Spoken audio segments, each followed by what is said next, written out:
আমরা আজকে চলে আসছি নিউ মার্কেটে আমরা আসলাম একটা কারখানার মধ্যে আমরা দেখতেছি একজন কারিগর খুবই সুন্দরভাবে একটা শাড়ি তৈরি করতেছে।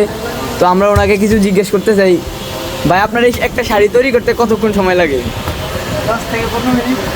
10 থেকে 15 মিনিটের মধ্যে আপনি এত সুন্দর একটা শাড়ি তৈরি করে ফেলেন কিভাবে? আসলে কারিগরদের অনেক দক্ষতাতে বলতে হবে। এই দেখুন কি সুন্দরভাবে শাড়িটা তৈরি করতেছে। তো ভাই আমরা চলে আসলাম আরেকজন কারিগরের কাছে, এই যে ইনি এই রংগুলো দিয়া এই যে সুন্দর শাড়িটা তৈরি করতেছে। ভাই একটা শাড়ি তৈরি করতে আপনার কত টাকার মতো খরচ হয়? শুধু একটা নর্মাল একটা শাড়িতে তৈরি করতে সর্বনিম্ন তো 500 টাকা খরচ হয় যদি নর্মাল শাড়িগুলো হয়। তো গাইজ একটা শাড়ি তৈরি করতে সর্বনিম্ন 500 টাকার মতো খরচ হয়। আপনারা দেখতেছেন শাড়িটা খুবই সুন্দরভাবে ডিজাইন করতেছে। এটা কি রং ভাইয়া? এটা আমার হাতের ছাপা নাকি? ব্লু রং আছে, ম্যাজেন্ডা রং আছে। এই যে ব্লু, এই যে ম্যাজেন্টা রং। একটা শাড়ি তৈরি করতে আপনার কত সময় লাগে? একটা শাড়ি তৈরি করতে তো 20 মিনিট তো লাগেই।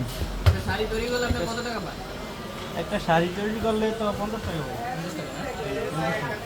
একটা শাড়ি তৈরি করতে 20 মিনিট সময় লাগে। দিনে 20 মিনিট বানানো। আপনার তো মেলা টাকা মালিক, প্রতিদিন আপনার 2-3 হাজার টাকা ইনকাম করে। কষ্ট করলে তো টাকা আসবেই। দেখেন গাইজ কি সুন্দর করে শাড়িটা তৈরি করতেছে।